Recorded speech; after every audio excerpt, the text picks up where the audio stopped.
이 영상을 끝까지 보시게 되면 시청 지속 시간을 2~3배 늘리는 시니어 오디오북 원고 작성 방법을 아시게 되고, 원하시는 구독자분에게는 원고 작성 프롬프트를 무료로 제공해 드리겠습니다. 구독자 최소 1만 이상, 조회수 최소 5만 이상, 조회수 대비 구독자 비율 2~3배 이상 되는 성과가 좋은 시니어 오디오북 컨텐츠 100개를 수집했습니다. 왜 이 영상들은 사람들이 끝까지 듣는가? AI로 원고 구조, 감정선, 갈등 배치를 하나하나 분석했죠. 그 결과 새롭게 작성한 원고를 적용한 지 일주일 만에 컨텐츠 한 개에서 누적 조회수가 일주일 만에 5천, 2주일 만에 6천, 구독자 수 137명을 달성했습니다. 초반 30초 이탈률도 30% 밑으로 떨어졌고요. 참고로 운영 중인 유튜브 채널은 지금 현재 개설한 지 3주일도 안 됩니다. 물론 어떤 분은 그게 무슨 성과냐라고 하시는 분도 계시지만, 저는 시니어 오디오북을 운영한 지 얼마 안 되는 초보자인 만큼 저에게는 커다란 성과입니다. 만약 여기까지 보시고 나와 상관없다고 생각하시는 분은 당연히 나가셔도 상관없습니다. 저에게는 제 얘기를 공감하시고 끝까지 같이 하시는 분에게는 제가 분석한 정보를 과감히 드릴 생각입니다. 오늘은 그 분석 결과를 여러분께 무료로 공유합니다. 왜냐하면 여러분의 심정을 아니까요. 무료 공개를 한다고 하면 댓글의 절박한 사연과 함께 정말 많은 수의 댓글이 달린 채널을 많이 봤습니다. 저도 댓글 많이 달아봤습니다.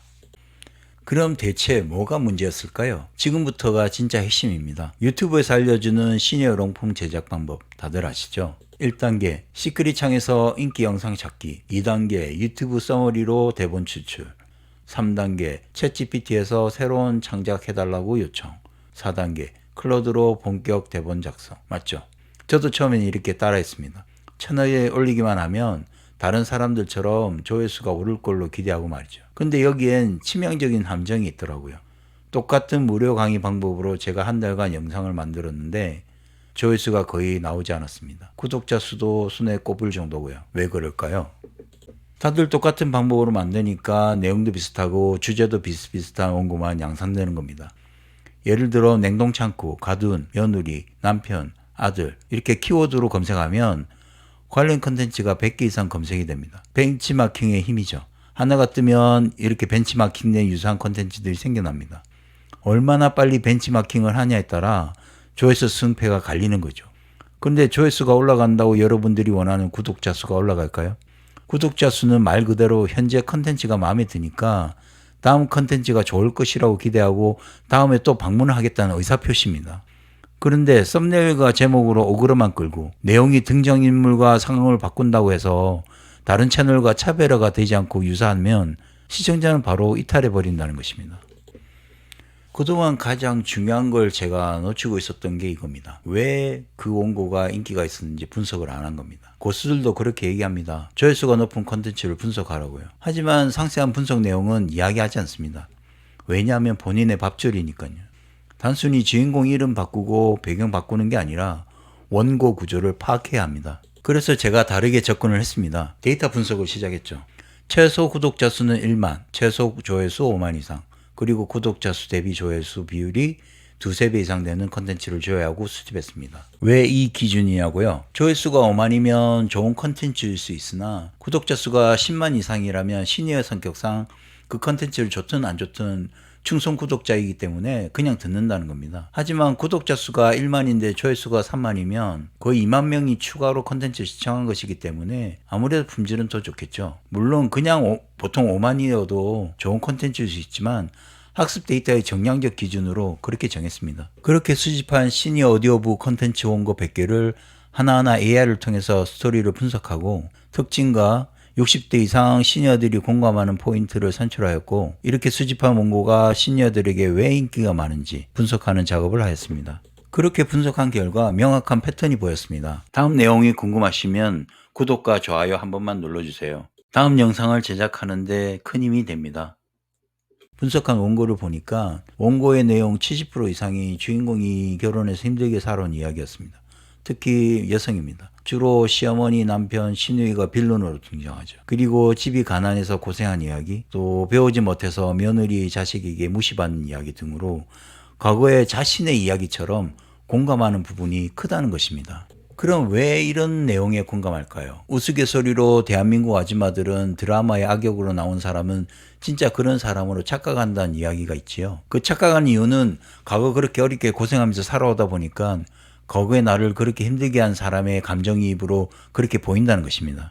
이것은 심리학에서 말하는 투사적 동일시 이론이라고 하는데, 오디오북도 드라마처럼 그렇게 감정이입이 되도록 공감이 되게 원고를 작성해야 합니다. 보통 한국의 60대 이상 시니어 여성들이 오디오북을 통해 경험하는 대리만족과 카타르시스는 깊이 있는 심리적 구조를 가지고 있으며, 특히 힘들게 성장한 인생 여정에 대한 공감과 감정적 치유를 통해 나타납니다. 한국 시니어 여성들은 TV 드라마나 오디오북을 통해서 평생 억눌러온 감정을 안전하게 표출하며 깊은 카타르시스를 경험하는 것을 원합니다. 라고 인터넷 검색을 하니까 나오더라고요. 자, 주목하세요. 여기서 원고 작성을 위한 중요한 지침을 알려드립니다. 꼭 기억하시기 바랍니다. 시니어 오디오북의 가장 중요한 핵심 요소가 스토리의 구조에 얼마나 감정선의 흐름을 잘 잡혀져 있느냐에 따라서 이탈률과 시청 지속 시간에 커다란 영향을 줍니다. 제가 수집하고 분석한 바로는 도어입부에서 갈등을 거쳐서 전체 영상 90% 지점의 클라이막스에서 강렬한 카타르시스를 제공하는 전략적 감정 곡선이 필요합니다. 공감대 형성을 위해서 시니어가 경험할 만한 구체적 상황 묘사와 솔직한 내면 독백을 원고에 적용하세요. 그리고 카타르시스 강화를 위해서 예상을 뒤집는 반전, 서서히 드러난 진실, 무시받던 주인공이 존중받는 극적 대비, 여러 사람이 동시에 집단으로 인정하는 장면, 이렇게 배치해서 청취자에게 강력한 해방감과 대리만족을 선사해야 합니다. 구체적으로 보여드릴게요. 실패한 원고는 다음과 같습니다. 60대 여성 김순자 씨는 30년간 힘든 시집살이를 했다. 매일 저녁 4시에 일어나 집안일을 했다. 시어머니는 밥도 제대로 못하냐며 자주 꾸짖었다. 무릎이 아팠지만 장보기와 방한 걸레질을 계속했다. 어느 날 그동안 김 씨를 무시한 며느리가 무릎을 꿇으며 사과했다. 김 씨는 참았던 서름이 복받쳐 울었다. 이후 가족관계가 좋아졌다. 이렇게 좀 극단적이긴 하지만 감정선이 없습니다. 추상적이고 건조하죠. 반대로 성공한 원고는 다음과 같습니다. 새벽 4시, 알람도 없이 눈이 떠집니다. 30년간 매일 이 시간에 일어났거든요. 밥도 제대로 못하냐는 시어머니 목소리가 귓가에 맴돌았습니다. 주름진 손으로 무거운 장바구니 들고 시장에서 돌아오는 길, 무릎이 욱신거렸습니다. 하지만 쉴 수 없었죠. 걸레질이 남았으니까. 그런데 어느 날 며느리가 갑자기 제 앞에 무릎을 꿇었습니다. 어머니, 제가 진짜 몰랐습니다. 이 모든 게 얼마나 힘드셨는지. 30년간 꾹꾹 눌렀던 눈물이 주르륵 흘러내렸습니다. 어떠십니까? 구체적 시간과 신체 감각, 감정 변화, 극적 대비 등으로 현실감 있고 공감되는 부분이 있지 않나요? 여러분 어느 쪽이 더 가슴에 와닿나요? 당연히 후자라고 저는 생각합니다. 실패하는 원고는 매일 새벽 4시에 일어났다. 무릎이 아팠다. 자주 꾸짖었다. 무릎을 꿇으며 사과했다. 표현이 단순한 상황 묘사로 처리를 했습니다. 성공한 원고는 새벽 4시 알람도 없이 주름진 손으로 무릎이 욱신거렸어요. 목소리가 귓가에 맴돌았습니다. 무릎을 꿇었습니다. 눈물이 주르륵. 이렇게 좀 더 표현이 구체적이고 시니어들의 신체적이고 심리적인 공감 포인트를 잘 살렸습니다. 이 차이가 구독자 수 증가를 결정합니다. 특히 한국 시니어들은 오디오북을 통해 평생 억눌러온 감정을 표출하며 깊은 공감을 경험하는 것을 원하는데, 원고 작성 시 그런 시청자 요구사항을 들어주는 스토리가 들어가게 되면 신뢰가 생기고 구독자 수 증가에 커다란 힘이 됩니다. 구독자 수 증가는 다음 이야기도 기대가 된다는 말과 같기 때문입니다. 자, 감정선이 얼마나 중요한지 구체적인 예시로 확인하셨죠? 그럼 이제 실전입니다. 어떤 장르를 어떻게 쓰느냐? 제가 수집한 대본을 분석한 결과 장르별로 특화된 전략이 있었습니다. 지금부터 공개합니다. 수집한 대본을 분석한 결과 가장 많이 다룬 대표적인 장르를 분류했습니다. 각 장르별로 특화 전략을 소개해 드리겠습니다. 화면에 정리한 내용처럼 약자였던 시니어들이 단결하여 부조리한 권력에 맞서 승리하는 통쾌한 이야기입니다. 정리한 내용에서 보면 외모로 사람을 판단하는 직원들의 굴욕과 시니어에 대한 사회적 존중을 강조한 이야기를 주로 다룹니다. 역시 정리한 내용에서 보면 시니어가 의도적으로 약자 행세를 하며 젊은 세대가 노인과 약자에게 어떻게 행동하는가를 평가하는 역전된 구조로 청취자에게 통쾌함과 대리만족을 제공합니다. 마지막으로 정리한 내용을 보면 나이가 들어 사람들은 무시하지만 결국 실력은 사라지지 않으며 진정한 가치는 겉모습이 아닌 내면에 있다는 메시지를 전달합니다. 소개해드린 장르별 특화 전략은 수집한 영상에서 가장 많이 다룬 대표적인 장르를 분류해서 그에 맞는 차별화 전략으로 스토리를 구성하면 이야기가 좀 더 풍성해질 것으로 예상됩니다. 자, 이제 장르까지 알려드렸고요. 그런데 아무리 좋은 장르로 원고를 써도 시청자가 중간 이탈하면 의미가 없습니다. 이제 시청 지속 시간을 늘리는 구체적인 기술을 알려드리겠습니다. 시청 지속 시간을 늘리게 한 방법으로 다음 챕터를 넘어가기 전에 후킹 요소를 적용해서 시청자를 계속 잡아두어야 합니다. 수집한 대본을 AI 프로그램으로 분석한 결과 이야기 중간중간에 새로운 사건과 갈등을 넣어서 이야기의 지루함을 없애고 시청자를 이야기에 계속 몰입하도록 하는 장치가 들어가 있었습니다. 따라서 원고 작성 지침에 이 부분이 들어가야 합니다. 예를 들어 나쁜 전환인 경우 시간이 흘렀습니다. 다음 날이 되었습니다. 이런 경우에는 좀 지루하고 이탈을 유발할 수 있는데 좋은 전환인 경우에는 그런데 이때 믿을 수 없는 일이 벌어졌습니다. 하지만 진실은 따로 있었습니다. 그 순간 문이 열리며 누군가가 들어왔습니다. 이렇게 호기심을 자극하고 계속 듣게 만드는 게 필요합니다. 시청 지속 시간을 늘리는 상세한 방법은 이전 제가 올린 영상을 참고하세요. 영상 바로 위에 바로가기 클릭을 하면 관련 영상을 보실 수 있습니다.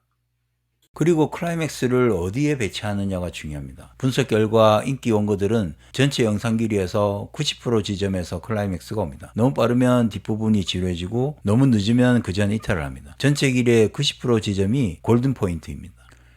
60분 원고이면 54분 지점, 30분 원고이면 27분 지점, 10분 원고이면 9분 지점이 가장 골든 포인트입니다. 여기에 가장 강력한 반전과 카타르시스를 넣으세요. 클라이맥스에서는 무시받던 주인공이 존중받는 극적 대비, 여러 사람이 동시에 집단 인정하는 장면, 이런 요소들을 배치해야 청취자들에게 강력한 해방감과 대리만족을 줍니다. 중간에 계속 새로운 자극이 필요합니다. 감정선은 파도처럼 올라갔다 내려갔다 해야 시청자가 끝까지 집중합니다. 계속 올라가기만 하면 피로하고 계속 내려가기만 하면 우울하고 올라갔다 내려갔다 해야 몰입합니다. 따라서 화면에 보다시피 나쁜 구조와 좋은 구조의 차이점을 알고 원고에 반영해야 합니다.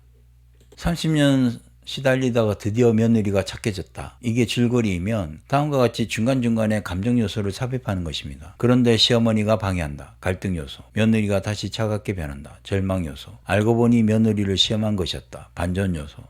며느리가 무릎 꿇고 사과한다. 클라이맥스. 이렇게 중간중간 감정의 기복을 넣어주세요. 사실 가장 중요한 건 첫 30초입니다. 유튜브는 초반 30초 이탈률을 높이면 알고리즘이 영상을 추천하지 않습니다. 아무리 좋은 본론이라도 도입부에서 이탈하면 의미가 없습니다. 그럼 나쁜 도입부와 좋은 도입부 예시를 한번 볼까요? 나쁜 도입부인 경우에 안녕하세요. 오늘은 60대 여성 김순자 씨의 이야기를 들려드릴게요. 순자 씨는 경기도에 사는데 어쩌고 저쩌고. 이렇게 하면 지루합니다. 바로 이탈 확률이 클 수 있습니다. 좋은 도입부 예시를 보면 30년간 시어머니한테 밥도 제대로 못하냐는 소리를 들으며 새벽 4시에 일어나 장보고 밥하고 빨래하고 그런데 어느 날 며느리가 무릎 꿇고 사과했습니다. 대체 무슨 일이? 다음 이야기가 궁금하게 됩니다. 당연히 이탈률은 낮아지죠. 그리고 시작 30초 안에 공감 상황 제시로 이런 경험 있으세요? 아니면 문제나 호기심 자극으로 그런데 아니면 기대감 형성으로 대체 무슨 일이? 이렇게 적어도 도입부에 3가지 중 1가지 이상은 넣으세요. 자, 여기까지가 제가 100개 원고를 분석해서 찾아낸 시청 지속 시간을 늘리는 전략이었습니다. 감정성 설계부터 장르별 전략, 후킹 기법, 클라이맥스 배치까지. 그런데 이걸 일일이 적용하려면 복잡하죠. 그래서 제가 준비했습니다. 현재까지 알려드린 내용은 원고 작성을 위한 지침서로 다시 정리하여 클로드에서 스토리텔링 또는 시놉시스를 입력하기만 하면 정리한 지침대로 원고를 작성하게 도울 수 있도록 시니어 오디오북 원고 작성 프롬프트를 제공하겠습니다. 고정 댓글에 신청 양식 링크를 올려놓겠습니다. 구독자님 한해서 신청 양식을 작성해서 제출해 주시면 확인 후 제공해 드리도록 하겠습니다. 저는 채널 개설 후 성과가 나지 않아 영상 분석 작업 후 지침서 양식으로 원고를 작성했습니다. 컨텐츠를 올린 지 일주일 만에 5,000 조회수가 넘어섰습니다. 초반 30초 동안 이탈률이 30% 정도로 낮았습니다. 그리고 시청자를 붙잡는 데 만족스러운 성과를 올렸습니다. 거기다가 130명이 넘는 구독자 수를 올리게 되었습니다.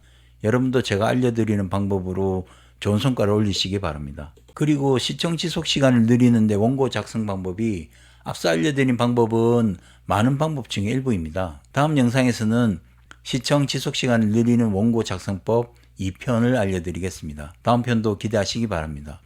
구독과 좋아요를 눌러주시면 다음 영상 제작에 많은 힘이 됩니다. 부탁드립니다.